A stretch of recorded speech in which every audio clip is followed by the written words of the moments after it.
I am a big believer in technology, especially in the context of education. I think that it's a great tool. However, I do acknowledge that it has the potential to hold you back.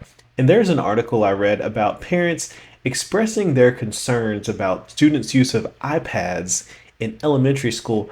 They have some interesting points that they have made and some pretty crazy stories, things that I just was kind of shocked by. And so I want to share this article with you and then pose some questions.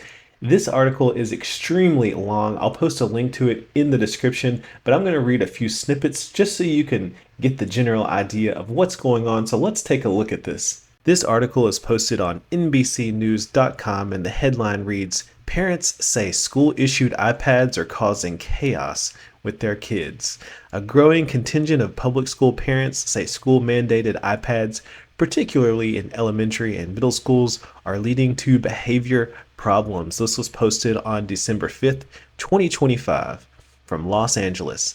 Leela Bayok's son had always been good at math, but when he started sixth grade last year, he began to bring home D's and F's.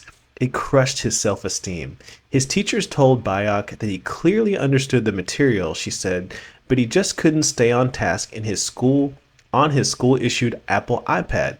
Her son's school, like many in the Los Angeles Unified School District and across the country, provided an iPad to each student for use throughout the school day, even during band and gym class. The iPad program, which ramped up during the COVID pandemic, was meant to give kids a technological leg up and help track students who are falling behind. But Bayok said her son revealed that he used the iPad during school to watch YouTube and participate in Fortnite video game battles. "It makes no sense to me," Bayok said. "We've banned the cell phones, but it doesn't matter because the kids are using the school-issued devices in exactly the same way." One mother described how her 6-year-old son had repeatedly wet himself in class when he got fixated on activities with his tablet. And another said her teenage son had gotten sucked into communicating with strangers online via popular websites and forums, and at one point ran away from home with the school-issued iPad. Parents have reported a myriad of issues associated with using the iPads. Kate, a mother of 2 boys in North Hollywood, who spoke on the condition that her last name not be published to protect her child's medical privacy, believed the mandatory iReady time created a health issue for her first-grade son. This fall, Kate said her son's elementary school notified her that he had wet his pants during iPad time, which was required for an hour of day to complete iReady assignments. He'd never done that before at school or home, she said, but it happened 4 times over a month. Her son cried after each incident and asked, "What's wrong with me?" According to emails Kate exchanged with the school.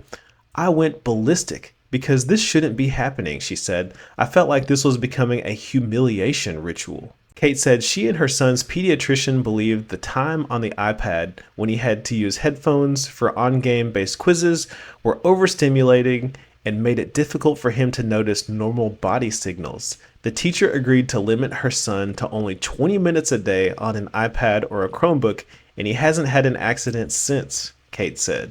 Carla Estrada, the district's deputy superintendent for instruction, said that the district prioritizes responsible device use and that its strategic use of technology has contributed to recent testing gains. She said the district headquarters would work with schools to ensure they aren't disregarding the district's guidance about how much time children should spend on iReady. As I said, this is an extremely long and sprawling article. It talks about all things iPads in schools, and just to recap, some parents are saying that their children are, instead of doing what they're supposed to be doing, watching YouTube and playing video games. Some parents, and multiple parents actually, are saying that their children have wet themselves from too much screen time, which is very shocking to me.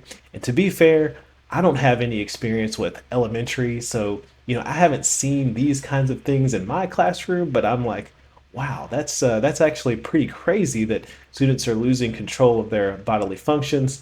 And districts, on the other hand, are saying that, well, technology and iPads have actually improved students' test scores, and we're requiring them to spend a certain amount of time on iPads or Chromebooks throughout the day or throughout the week. So Pretty interesting. A philosophy I believe in is that anything in moderation is good. Be balanced with everything you do in life. And one thing that I try to do in my classrooms is I try not to let students use Chromebooks during more than 50% of the time they are in class. There is this is scientifically proven that there is a benefit to writing, to handwriting, and taking notes. Basically, the research says that more parts of the brain are activated when you have to physically write things out. But on the other hand, students, their standardized tests that they take are on computers, and so they also need to be able to type.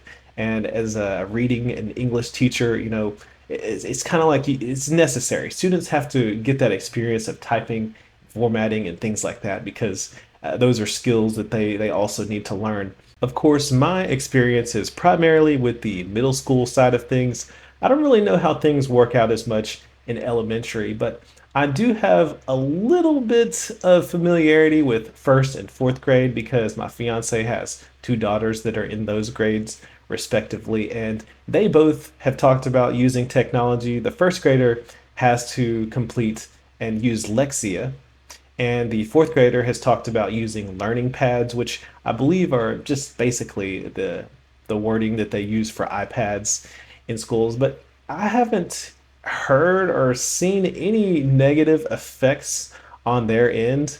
Of course, they also are very familiar with iPads. They have iPads that they use all the time. So maybe just having an iPad at home has helped them develop some skills, some understanding of screen time and how to navigate those kinds of things. Anyways, the reason I wanted to talk about this is to have you weigh in on the matter. Are you in favor of elementary students using iPads and other forms of technology? Let me know down in the comment section. Have you seen chaos ensue in the classroom due to technology? And, have you seen children wet themselves? These are all questions I would love for you to answer. And don't forget, if you like this video, hit that like button, share, subscribe, all the good stuff. That's all I have for you in this video. Thank you for watching, and I'll see you in the next one.